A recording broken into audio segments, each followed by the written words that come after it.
teori tektonik lempeng ini, misal benua-benua di dunia, Amerika, Afrika, Asia, Eropa.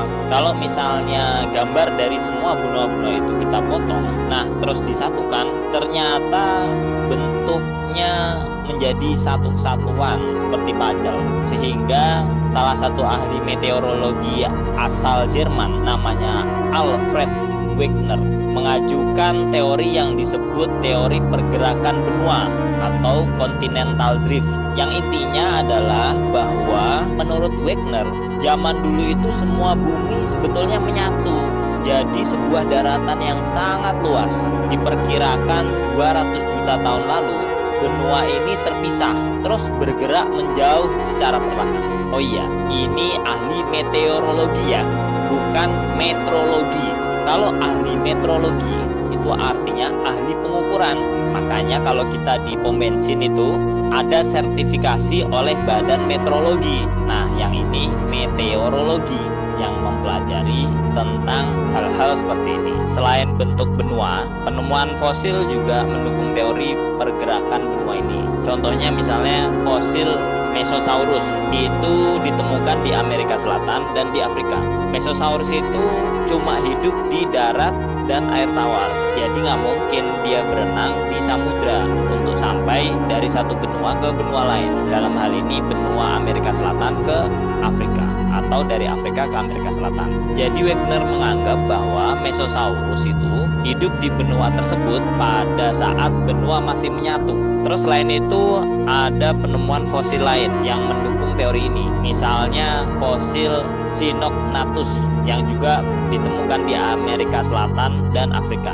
Terus fosil Lystrosaurus yang ditemukan di Afrika, India, dan Antartika. Juga fosil tumbuhan Glossopteris ditemukan di Amerika Selatan, Afrika, India, Antartika, dan Australia. Nah, kalau benua itu pernah menyatu, bebatuan yang menyusun benua itu akan punya kesamaan. Misalnya struktur bebatuan di pegunungan Appalachian di Amerika Serikat itu punya kesamaan dengan batuan di Greenland dan Eropa Barat. Selain itu juga batuan di Amerika Selatan dan Afrika juga punya kesamaan. Nah, kesamaan-kesamaan ini menunjukkan bahwa benua pernah menyatu. Tapi begini, teori pergerakan benua yang diajukan Wegener ini tidak dapat menjelaskan bagaimana benua berpisah atau bergerak menjauh, sehingga teori pergerakan benua Wegener ini ditolak oleh para ahli pada saat itu.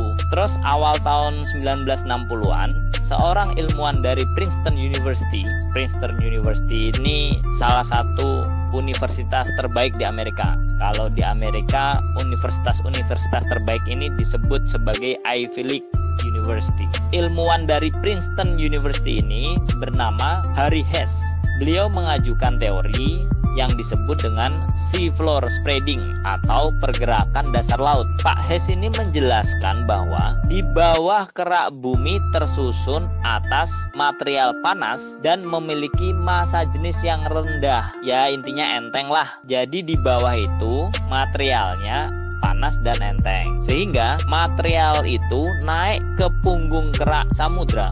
Terus material bergerak ke samping bersama dasar kerak samudra, sehingga bagian dasar kerak samudra itu menjauh dari punggung kerak samudra dan membentuk sebuah patahan. Kira-kira seperti gambar ini. Karena dasar kerak samudra menjauh, jadi terbentuk patahan. Oleh karena itu, magma naik ke atas mengisi patahan itu. Nah, magma yang telah sampai ke patahan akan mendingin, terus membentuk kerak yang baru. Teori sea floor spreading ini bisa menjelaskan bagaimana proses terbentuknya lembah maupun gunung bawah laut. Terus juga hasil penelitian ternyata usia bebatuan dasar laut, hasil penelitian menunjukkan bahwa usia batuan pada punggung kerak samudra itu lebih tua dari usia bebatuan pada dasar kerak, sehingga batuan di punggung kerak samudra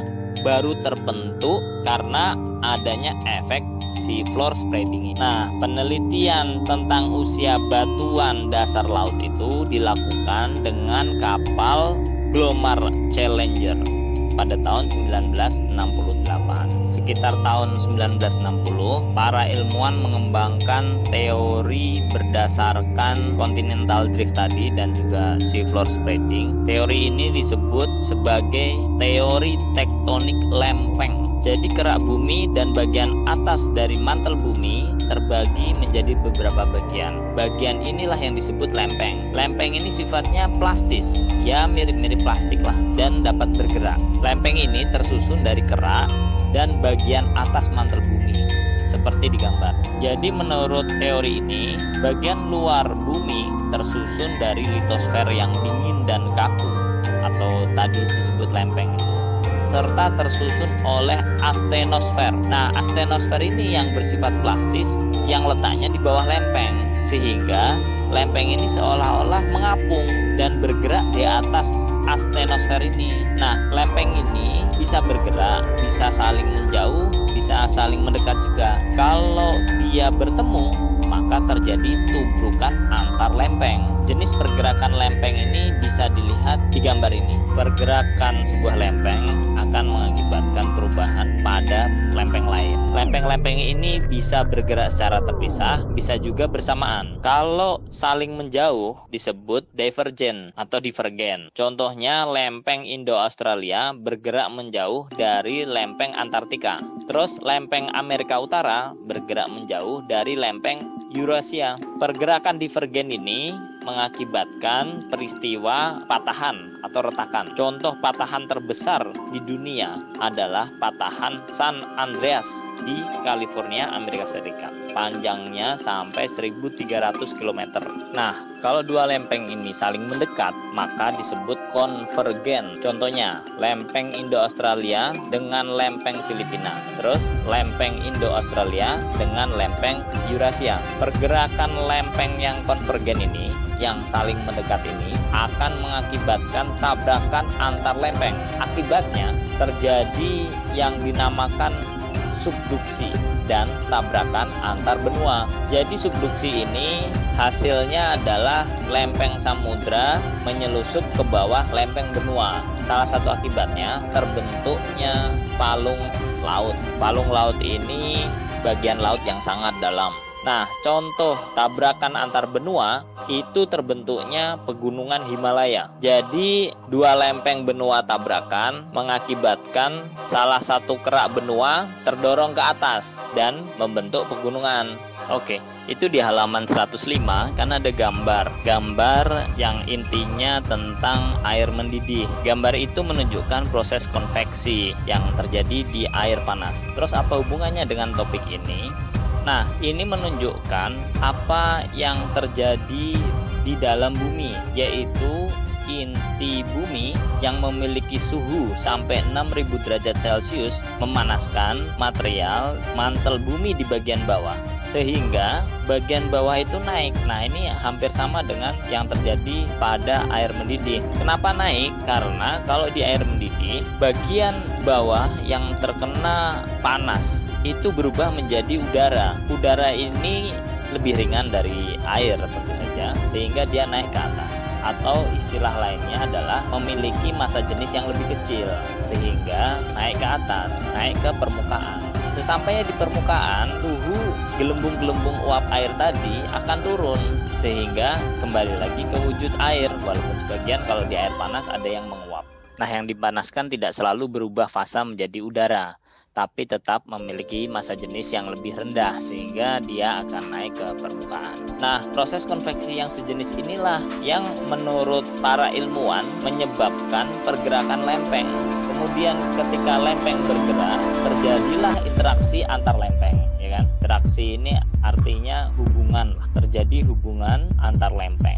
Yang tadi bisa menjauh, bisa mendekat. Kalau hubungannya antara lempeng benua dan lempeng samudra, bisa terbentuk palung laut.